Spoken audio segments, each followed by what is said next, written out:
Hey guys, Ken here. Um, I wanted to do the video tutorial for masking. I mean, I talked about this probably, about 3 weeks ago, and I probably wouldn't have gotten it to it unless Lily had mentioned something about it. So thanks, Lily. I haven't had a chance to work with After Effects probably since before spring break. So this has given me a good opportunity to actually work on it. Um, all right. So masking. What is masking? Well, masking is covering something up. Just like if you had a mask and you went into a bank, the mask would cover your face, right? So that's kind of what we're going to be working towards. Now I've got two tutorials. They're basically one tutorial on masking, but it's in two parts. The first is kind of getting to understand how to manipulate your mask. The second is to actually put it into a project. All right, so very first thing is that I have an image. Now, if you're working along with me, you can use any image. It doesn't matter. In fact, I'm using my desktop uh, photo that I use just as a background to my desktop. I'm going to drop it into my timeline, and to give it a little bit of detail, I am going to make it a little bit smaller so you can see a little more variation of different things. Okay, so now that I have this in here, this is going to be my background. And I'm not technically masking this. What I'm going to do is I'm going to create another layer, and that layer is going to be the mask.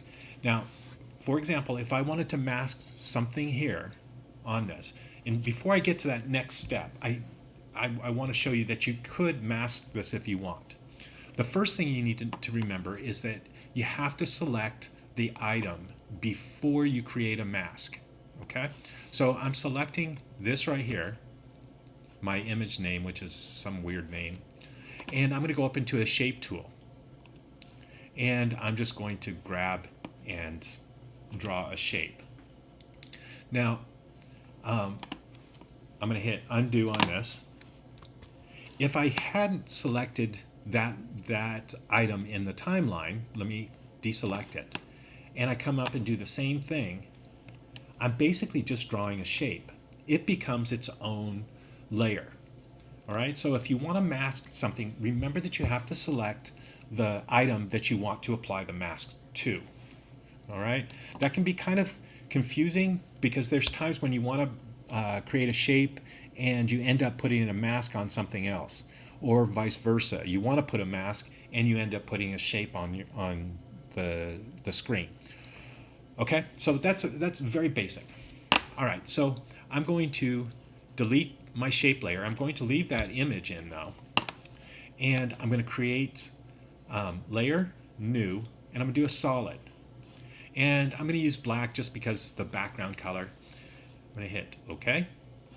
And because this is selected, you can tell I have no mask here. If you look down at the bottom, you can see that there's no mask.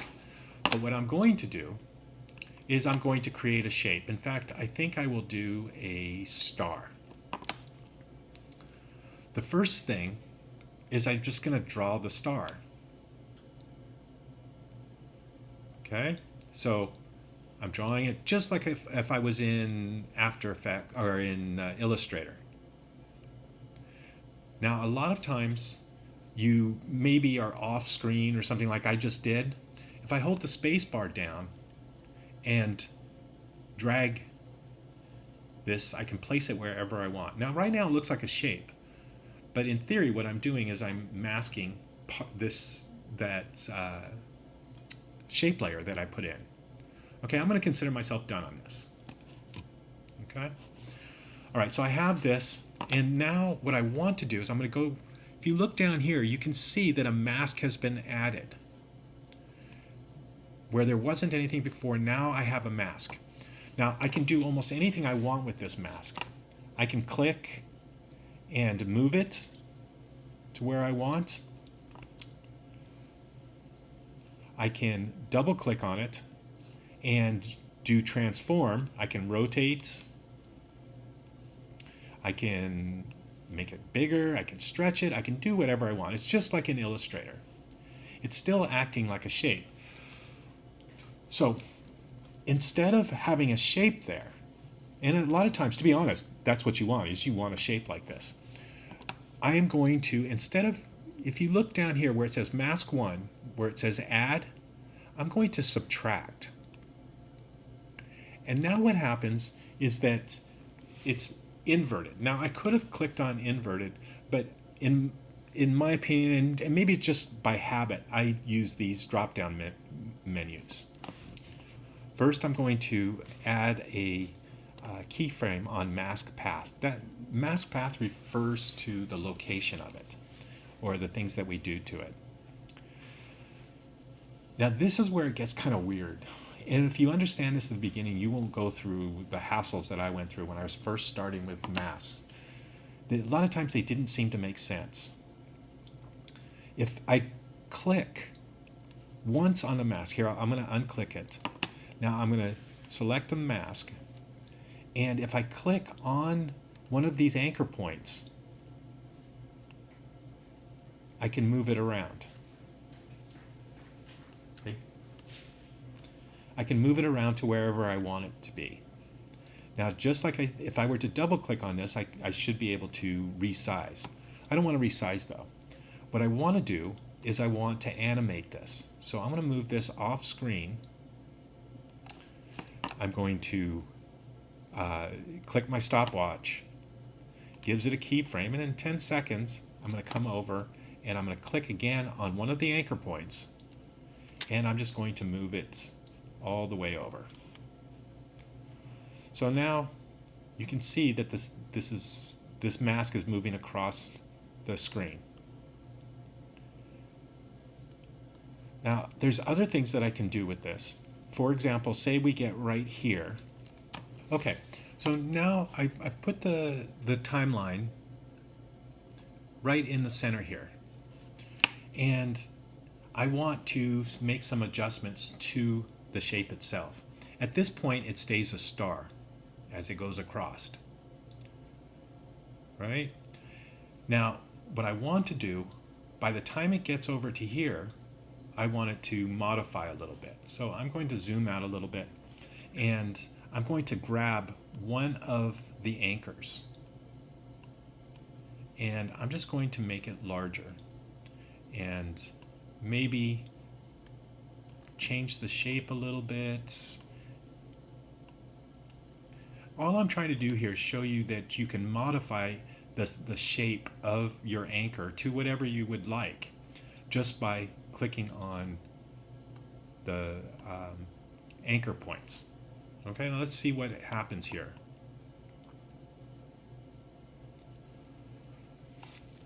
As it comes across the screen, now I don't know if I have enough memory to show the whole thing, so I'll just scrub through it if it doesn't make it. And as it starts to get to the center, it still remains a star. And this is slow.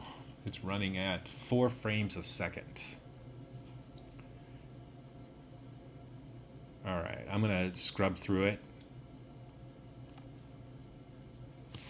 Actually, I think I'm gonna try to play it again. And as it comes, you'll notice that it starts to, where I changed those anchor points is where it's starting to modify into. Now, I only did a star just to show you that you can modify the mask. Not necessarily that you should, it's just to give you an example of what's possible. All right, so I'm going to stop that, go back into the beginning again, and I am now going to put a mask. I'm going to utilize a mask in a way that hopefully you can use it. No, actually, before I do that, I'm going to come in, and you'll notice I want to talk a little bit about the mask feather and the opacity and the expansion. Now, with the mask selected, I can adjust, let's start with the feather. Now, feather is the amount of softness that there is to an edge. Now, technically, what we would say instead of softness, it's opacity. It's 100% scale from transparent to opaque. So what I'm going to do is I'm going to scrub this up and make it. Oh, whoops, wrong one. I grabbed the wrong one. Sorry about that. And I'm going to change the feather to this. Now again, if say I just wanted the X instead of the Y, I'll undo this. I could unlock this, and then I could just grab and do the top. Now because it's a star, it doesn't really work that well, but if it was a square or something like that, then you would get that effect. Okay, so that's the feather. Now, in the situation, the tutorial that I'm going to work through in an actual project, that will be, we'll use that. I guess I should do it at full size. Sorry about that. All right, opacity. If I scrub through this, I'm going to go down. You notice that the mask, the inside is staying 100%, and I'm changing the outside. So let's animate this. I'm going to do this, and I'm going to do it fairly short. I'm going to come right here, and then I'll do the mask up to 100%. So if I play this, you can see the mask is starting to hide the background.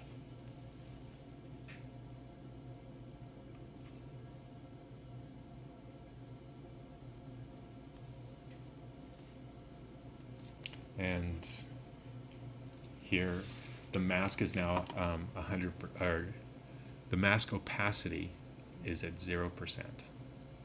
Okay. All right, expansion. When you have a lot of feather, and I'll put the feather back up, there's always a possibility that that you're going to lose an edge.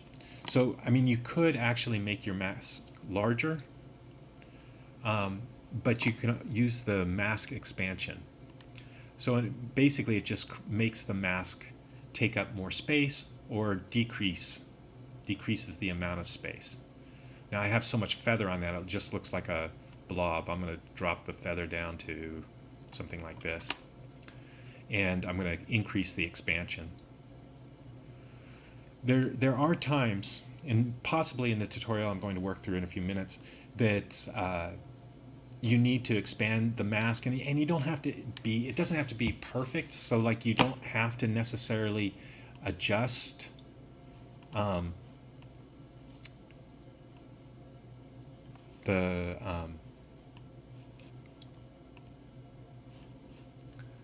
you don't necessarily have to adjust the individual anchor points.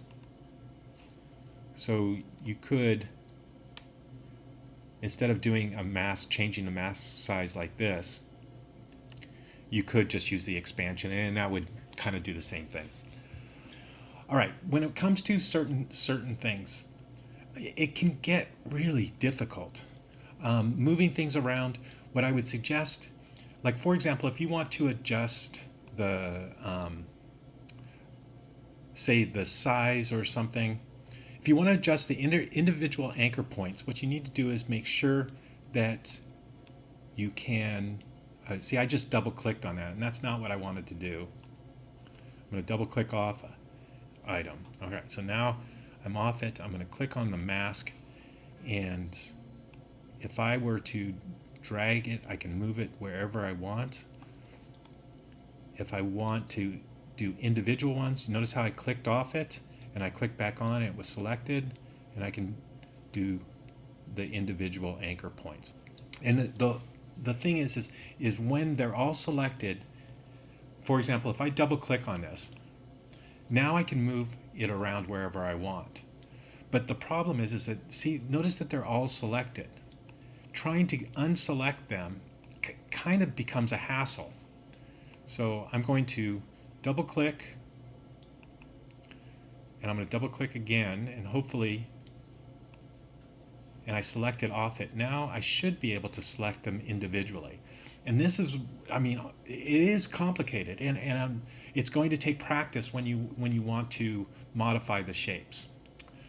Okay, so that's the basics when it comes to the masking. Now let's put this into an actual project, okay? I'm going to delete these shapes and the image, and I'm going to import some files that I made a little while ago. I'm going to do multiple files, and I'm going to do one MP4 and two MP4, one MP4, and 3. Now these I made just to show an example. I wasn't originally going to do the shapes that I just got through doing, and I was just going to show you how to use the masking. All right, so I'm going to import these, and I'm going to drag the one in, okay, and now this video right here is basically me just sitting in a chair, and I'm moving around doing certain things, okay. Now I've got 3 videos, all of me doing different things. The camera is in the same location, and I made a point of trying not to overlap where I was in the scene. But this is a good way to use masking, okay? So I am going to select this right here, and I am going to mask. I'm looking for an area, the furthest I'm going to move is right about this point. So I'm selected here. I'm going to do a rectangle, and I'm going to draw basically this area right here. Make it a little bit larger so I can move it where I want. I'm also going to, instead of add, I'm going to subtract. And see, and this is what I was talking about. It gets kind of weird. It just takes practice, and eventually you'll get it. All right, so there's one. Now, hopefully, as I look through this, as I scrub through it, I won't be hiding anything of me. I do move back a little bit, but at no point is the mask actually hiding me. All right, so I'm going to stop this. Now I'm going to take the second one, and I'm going to move it in. I'll drop it behind. And I'm going to mask this one as well. Now, we can see at some point I come into screen here.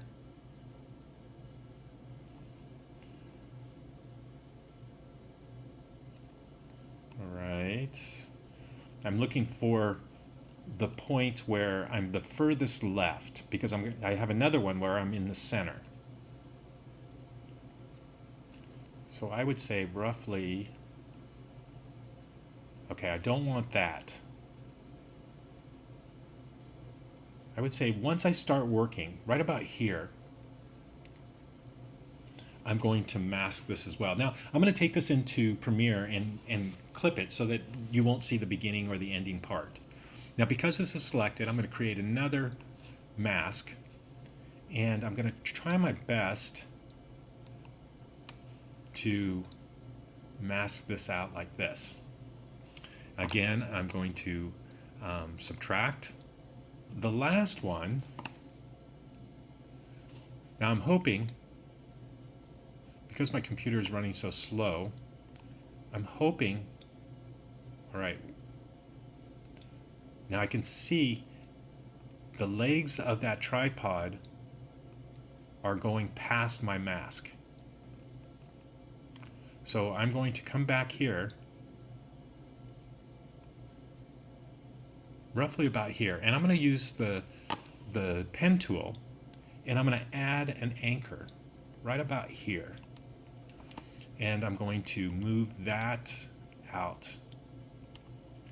I'm also going to add some feather to this. Now, I worked through this before. This is the second time I'm doing this video. And there was some issue with the floor. And you could see where the different masks were. So I'm going to, hopefully this will solve that problem. I'm going to feather the mask a little bit. All right. So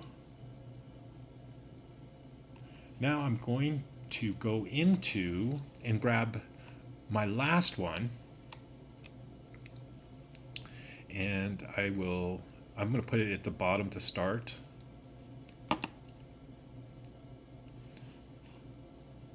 I'll hide layer 2, and I'm going to get to that point where I show up in this. Because I started filming before, I had to walk to that area. All right, so there I am right there. Okay, so at this point, I'm going to create my mask. So I am going to do another rectangle. And I know, like I said, I did this before, so I know that roughly about here,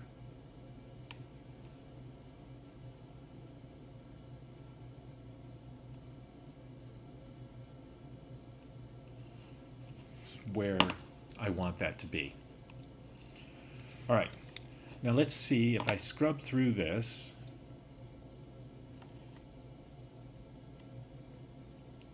My computer is really slowing down.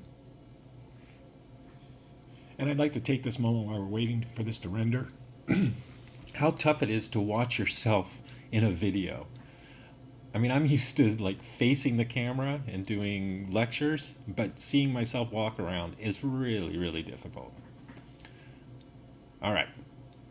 So basically we've used masks to mask off certain areas. We've added, for example, remember if I use this right here, I can click, add an anchor point, I can come in and adjust that anchor point to wherever I want it to be. And now I'm going to render. Now, because I'm choosing different areas, I'm going to shorten the video, so I'm only rendering a portion of it. So roughly, I'm going to go roughly, I think about here. I'm going to shorten the video, the work area, and bring it here.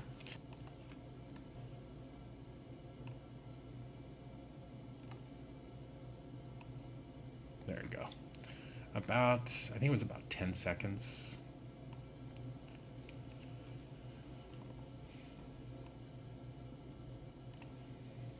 So I'm going to render from this point to this point. Now, if I did the mask right, then there's a possibility, because my computer is slowing down so much, it's kind of difficult to know if I've made some mistakes in the masking. Earlier when I did this before, right about this area, there was some overlap, and I had to go back in and make some changes and stuff. I think I did it right this time, but if there is a mistake or something, then it'll show up. But understand that typically what I would end up doing is probably rendering to make sure that it looked okay, and then making any changes that I thought I needed. All right, so I do. Well, actually, I'm not going to render it. You don't have to wait for that. What I'm going to do is then show the final result. I'll just add that into Premiere.